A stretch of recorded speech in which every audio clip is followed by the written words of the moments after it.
The bay gelding had not drunk from the village trough in 3 weeks. Every morning, Stephen dragged him to the water, and every morning, Noble jerked away. Why won't you drink? There's nothing wrong with this water. Across the village, a child's coffin moved through the dusty main street. 3 deaths in 6 months, and no one could explain why. Dr. Jonathan Rojas stood apart from the mourners. He had signed the death certificates, but his gut wouldn't settle. Same symptoms, same silence from authorities. What are we not seeing? 10-year-old Stephanie pressed herself against the kitchen doorway. Her father's voice was low, but she caught every word. That horse at the Vela Ranch.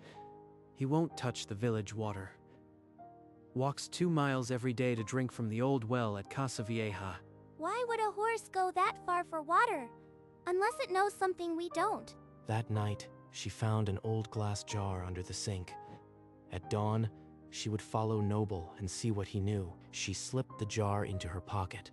Tomorrow, she would have answers, or at least water from the well that the horse trusted. Before sunrise, Stephanie slipped through the back door. Noble was already a silhouette at the edge of the fields. If he sees me, he won't lead me anywhere. Stay back.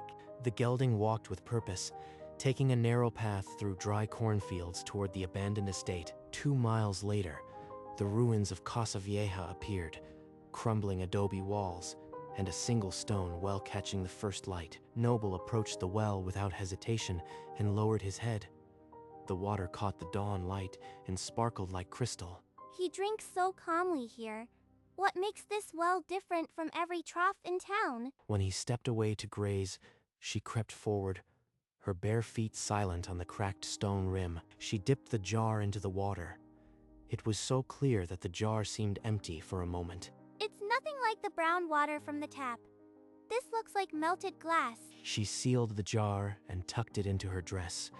With Noble watching, she started the long walk home, the secret water heavy in her pocket. The clinic door was open. Dr. Jonathan sat at his desk, still wearing the face he had worn at the funeral. Doctor, look. Water from the well Noble drinks.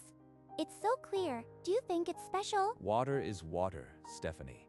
I have real patients to worry about. But as she lowered the jar, the light caught it, and it glinted like polished glass. He stopped mid-word. Where exactly did you say this came from? The old well behind Casa Vieja. Noble walks there every day. I've seen 3 children die with the same symptoms. Could something this simple have been right in front of us? Let me keep this jar. I want to look at it more carefully. Okay, but my father wanted to see it too. I'll come back later? He nodded, but his eyes never left the jar. Before she reached the door, he was already carrying it to the back room where his testing kit waited.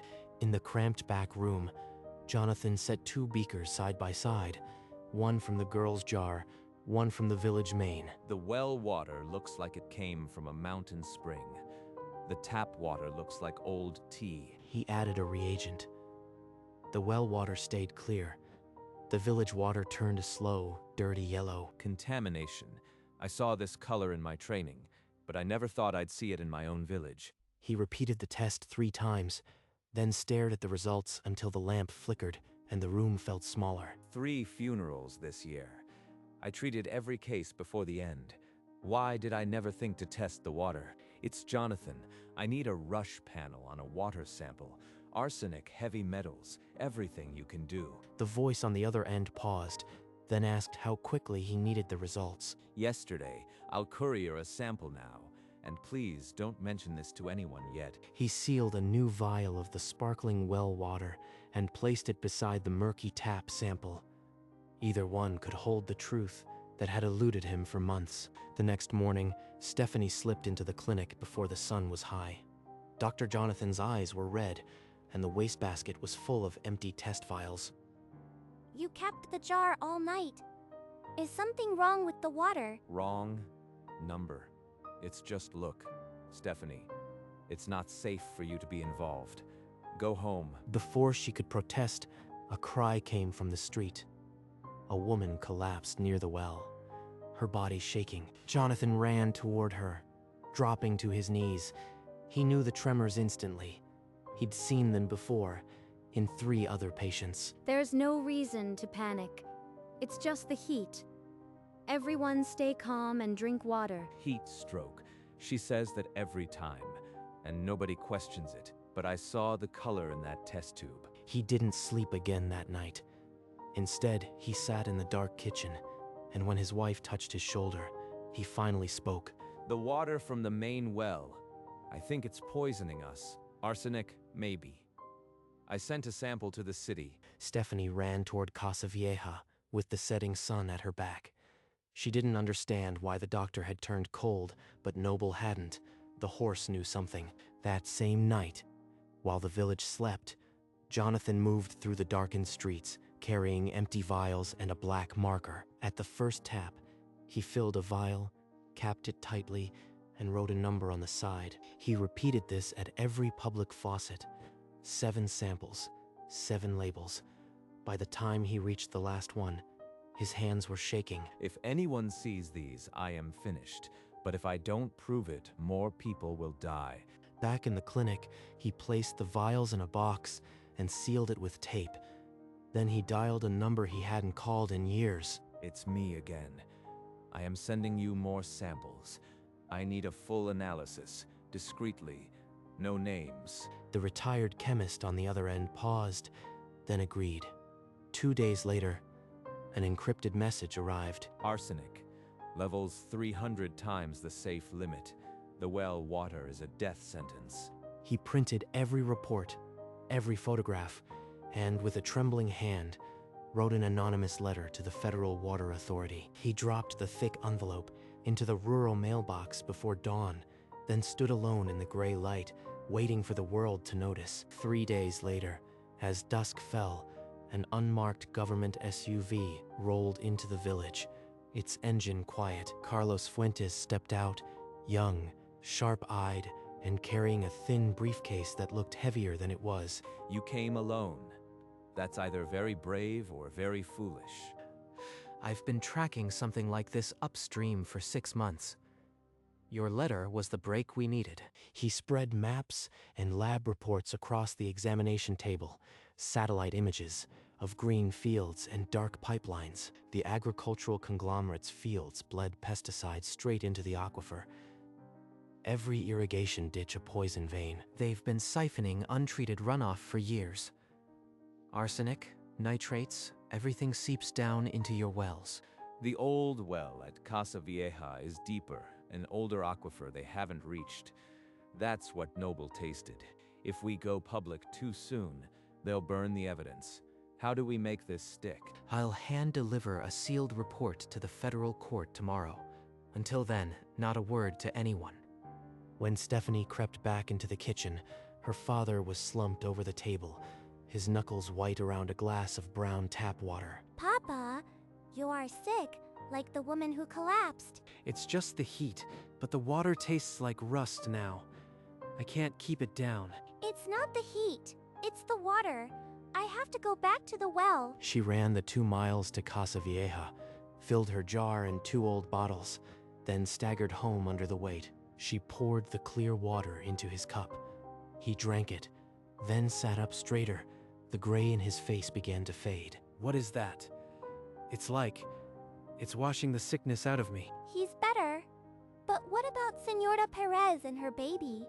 I can't just let them drink poison. That night, she filled more jars under moonlight and left them at the doorstep of a sick neighbor.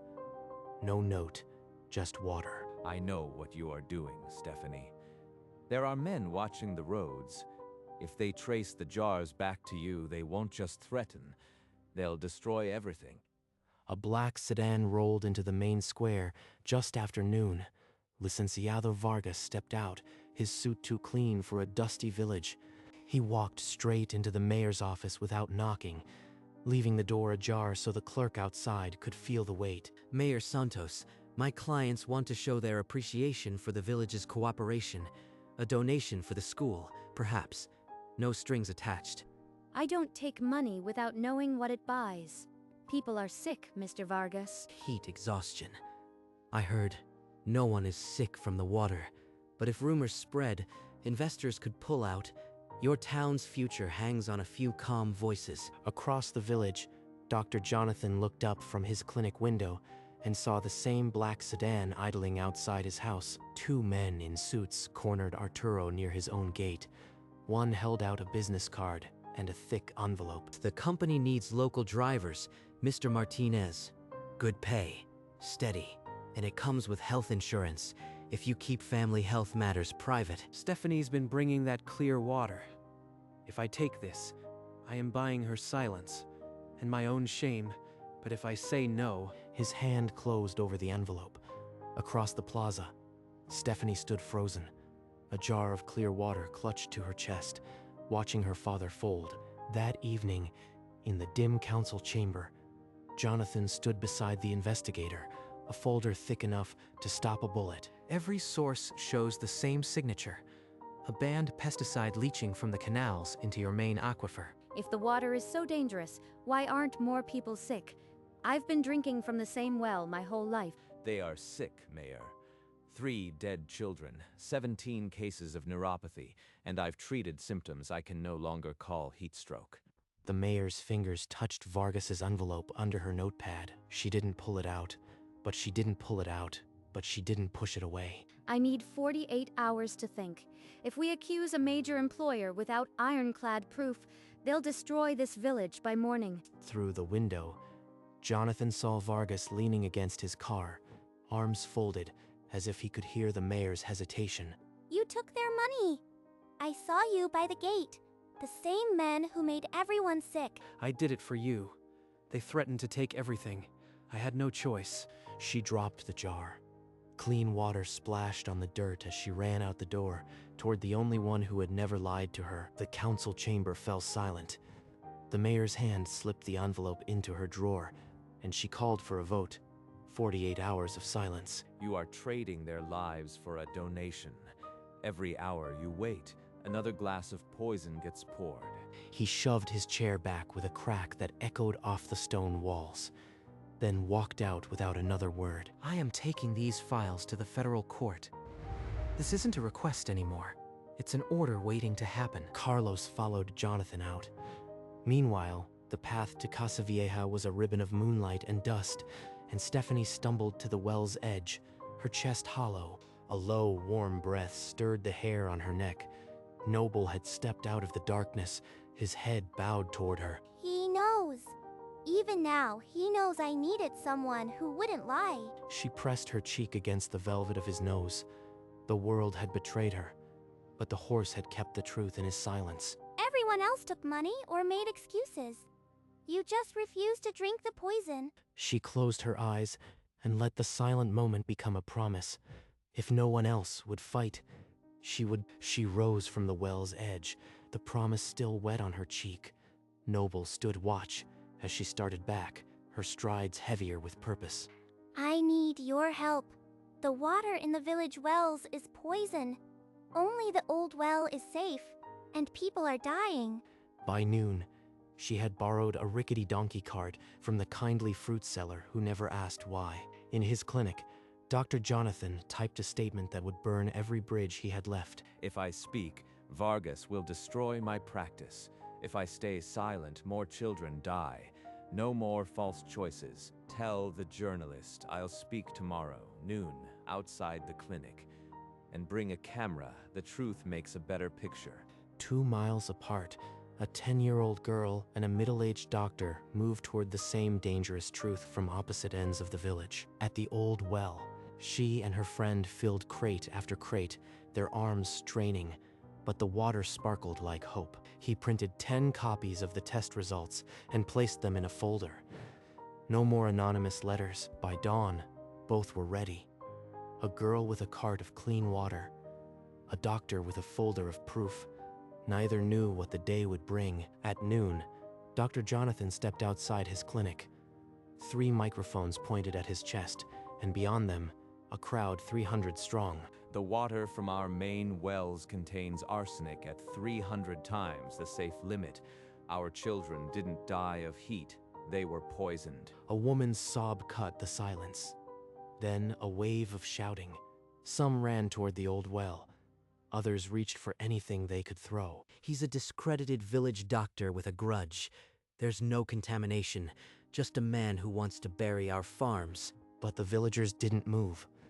A wall of mothers and farmers closed around Vargas, their eyes burning with the same fury. The human tide surged toward Casa Vieja, but Vargas's men had already parked a truck across the path. Move! This water is clean. Noble drank here every day and never got sick. Let us through. The crowd parted.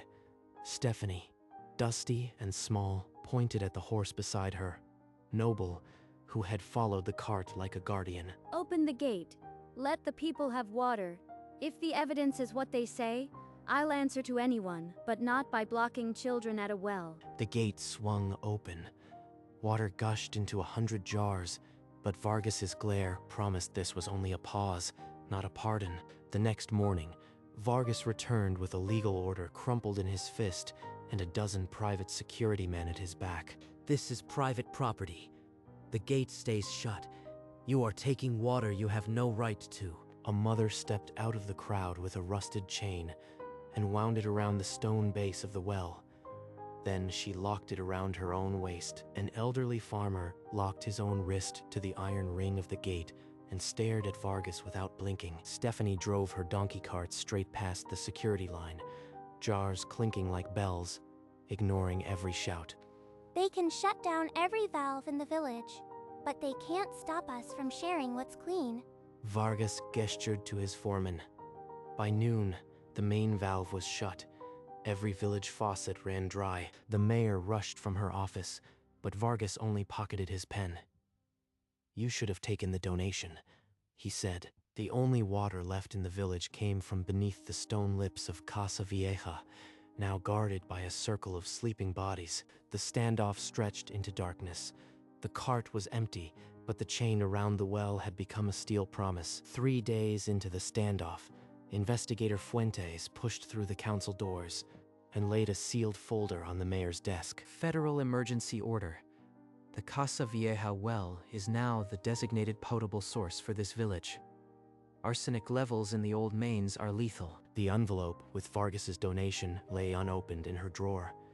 The mayor read the order twice, then reached for her pen. I signed this for the children we buried. Let every drop from this well be a penance for waiting too long. Within the hour, crews broke ground on the main road. Trenches snaked toward the old hacienda, and the sight of new pipe sections drew a gathering crowd. The rancher Stephen himself directed the heavy equipment, using his own resources to speed the connection. Stephanie and her friend rolled the last crates of glass jars to the well, but this time, the water would not need to be carried on a donkey cart. This order protects the water, but the conglomerate's lawyers will appeal before sunset. The real war is just starting. By evening, the first spout of clean water splashed into the village's new standpipe. The crowd would not celebrate yet, but the chain around the well was finally unlocked. Vargas watched from the edge of the plaza, his shadow stretching long across the new pipe. The legal order was signed, but his pen was still loaded. The new standpipe gushed clean water into the dusty square. Children ran barefoot, cupping their hands to drink. For the first time in 7 years, the village tasted water that didn't burn their insides or twist their stomachs into knots. But before the sun climbed high, a conglomerate lawyer filed an emergency injunction, his pen moving faster than the judge's gavel. The federal judge denied it. The order stands. This water is theirs. Arturo watched from the shade of a market stall, his company shirt still crisp. He didn't hesitate. He peeled it off and dropped it in the dust. He approached the well where Stephanie stood, her hands full of clean jars, her face a mixture of hurt and hope. I threw their money in the dirt. I'd rather die poor than die a coward. You chose them over us once. Why should I believe you now? Because I've spent every night tasting your clean water and my own guilt. I can't swallow either anymore. She didn't speak, but when he held out the jar, she took it, and for a heartbeat, their hands touched. The water didn't spill. Federal agents unrolled the official condemnation order at sunrise. By noon, every main well in the village bore a red metal sign. Contaminated, "Do not use." Licenciado Vargas was led from the conglomerate's field office in handcuffs, his sunglasses askew, his protests drowned by the slam of a federal truck door. You have no evidence. This village will regret tying its future to a horse's instinct. The black sedan that had haunted the village for weeks disappeared in a cloud of dust, its engine fading like a retreating threat. The charges include obstruction of public health, environmental negligence, and conspiracy. This is just the first round of indictments. Inside the clinic, Dr. Jonathan drew blood from the first patients who had switched to the clean water. The color was already returning to their veins. The arsenic left their bodies faster than the fear left their hearts. That will take longer. By evening, Investigator Fuentes packed his briefcase. He stood for a long minute, watching the new standpipe glitter in the sunset. This village did what the law couldn't do by itself. They chose clean water over convenient silence. The engine turned over. The federal SUV disappeared toward the highway, leaving behind a village that had stopped dying from its water. The village square blossomed with banners and marigolds. Noble stood on the wooden stage, a garland of wildflowers draped across his glossy neck. Stephanie stood beside him, her pink dress washed clean, her bare feet still dusty from the path she had walked so many times. By the authority of this village, I declare Noble an honorary citizen. His instinct saved lives that bureaucracy abandoned. The mayor lifted a brass medal and hung it around the horse's neck. The crowd's cheer rolled like thunder through the old adobe walls. Stephanie stepped forward and adjusted the ribbon. She looked into Noble's calm eye and smiled with the secret they had shared since the first jar. I treated symptoms I couldn't explain. A child with a glass jar made me test what I was too afraid to see. This village proved that truth can rise from the quietest places, even from a horse who refused to drink poison. At the restored Casa Vieja well, a bronze plaque was unveiled. It read simply, "Saved by Noble's instinct, community water source." Children pressed their hands into the cool stone. The water beneath it still sparkled like melted glass, untouched by what had poisoned the rest. The ceremony ended as the sun touched the ruins, but the sound of clean water flowing into buckets would continue long into the night. The federal court ruling arrived on a Tuesday. The conglomerate was fined 40 million pesos, its executives facing criminal negligence charges. A separate civil settlement was awarded to 73 families. Each name on the list represented years of hidden suffering. Stephanie's family received the largest figure, a number that could have bought a new life anywhere. But Arturo unfolded the paper and pushed it across the table. This money belongs to the whole village. We'll use it to restore Casa Vieja, make it a park, a memorial, a place where no one forgets. You really mean it this time? No more secrets? No more secrets, mija. The only thing I am hiding now is how proud I am of you. Within weeks, the ruins of Casa Vieja hummed with the sound of saws and trowels. The old well became the center of a garden where children could drink without fear. A community park rose from the dust, a place where the story of Noble would be told to every child who threw a coin into the water. Dr. Jonathan filed the final health report. Arsenic levels among villagers had dropped below detection, and the article he published became a standard for rural water safety. The settlement checks had been cashed, but the real dividend was in the water that still sparkled beneath the old stone, free for anyone who remembered to listen to what the horse had known. The old well of Casa Vieja became the heart of a small park, its stone rim polished by 1,000 grateful hands. Children cupped their hands to drink straight from the ancient stone, and a grandmother laughed as the water splashed her skirt. In the village square, the new standpipe never ran dry. Clean water cascaded into stone troughs, where livestock refused to drink for years. Dr. Jonathan leaned against the clinic wall, watching a group of children who had never known a funeral. I used to treat symptoms I couldn't name. Now I watch them drink without fear. That's the only cure I ever needed. The plaque on the old well was simple, but its words became the first thing every visitor read before they knelt to drink. The village that once buried its children in silence now filled its plaza with music, and laughter at sundown. Noble trotted across the green pasture, his metal glinting. The healed village spread behind him, like a promise kept. At the schoolyard, a new fountain gurgled all day. Teenagers no longer brought water from home. They just held their mouths to the spout. Where the ruined hacienda once crumbled, a garden path now wound, and at its heart, the water that had never been tainted kept flowing. At sunset, Stephanie walked the familiar path one more time. The dust on her feet was the same, but the world had changed. Noble was already there, standing by the old well, as if he had been waiting for her. She dipped her jar into the water. The same sparkle, the same clarity, the same truth that had been there all along. She lifted the jar and drank. The water was cool, and it tasted like everything they had fought for. No more secrets in this water. No more fear. Just the truth that the horse knew first. Noble lowered his head and nuzzled her shoulder. His warm breath stirring the quiet air. They stood there together, a girl and the horse that had saved a town, as the last light painted the ruins gold. In the village below, lanterns flickered to life. Families sat at tables drinking clean water, their laughter floating up like a gift. They're safe now. We did it. You never stopped believing. She rested her cheek against his neck. The evening settled around them, and for the first time in many months, nothing was wrong. Dusk settled over the village like a soft blanket. Lanterns flickered, and the new standpipe glinted under the fading light. From the well at Casa Vieja to the plaza fountain, clean water flowed without fear. Noble's eye reflected the lights of a town that had stopped dying and started living. The plaque on the old stone had weathered a little, but its message remained, saved by an instinct. The horse that everyone called stubborn became the town's salvation, because sometimes the quietest instincts hold the loudest truths. Stephanie and Noble stayed by the well, a silhouette against the stars. The village slept peacefully, as it hadn't in years, with water that held no secrets. And in the end, it wasn't a test, a law, or a leader that saved them.